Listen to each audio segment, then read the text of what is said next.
এ পর্যন্ত একটা শিক্ষিত লোক নেতা হইতে পারে নাই, মন্ত্রী হইতে পারে নাই, প্রাইম মিনিস্টার, প্রেসিডেন্ট কিচ্ছু হইতে পারে নাই। ওটা ছিল পাগড়ি, আধা পাগল কিন্তু ব্রেইন ছিল ভালোই। শেখ হাসিনার কথা বলছি।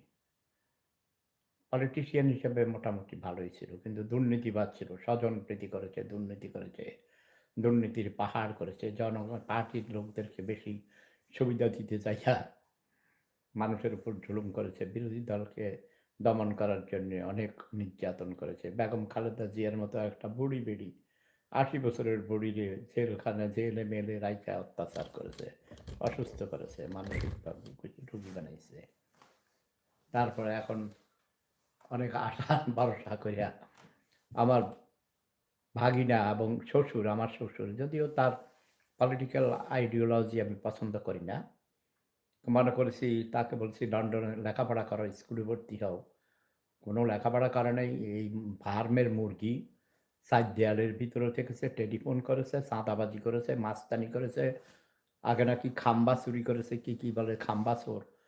কি ব্যাপার শ্বশুর আব্বাজান? নেহি, নেহি, নেহি। শ্বশুর আব্বা বানাবো না। সফুদার শ্বশুর হইতে হইলে বহুত ঠেলা আছে। আমার ১ম বড় ১ নাম্বার শ্বশুর ছিলেন বাংলাদেশ ব্যাংকের জয়েন্ট ডাইরেক্টর হয়ে রিটায়ার করেছেন। তিনি পাকিস্তানের বিমান বাহিনীর কর্মকর্তা ছিলেন। সেখান থেকে সেন্ট্রাল ব্যাংক অফ পাকিস্তানে ফার্স্ট ক্লাস অফিসার হিসেবে ঢুকেছেন। করাচি ইউনিভার্সিটি থেকে লেখাপড়া করেছেন।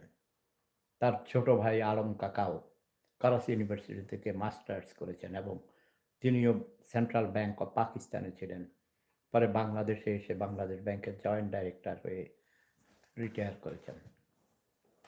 শ্বশুর পক্ষ জমিদার। শ্বশুরের সব পক্ষ, শ্বশুর পক্ষ, মামার পক্ষ, নানার পক্ষ, দাদার পক্ষ একবারে সব ছোট বউ সৈয়দ পরিবারের সন্তান।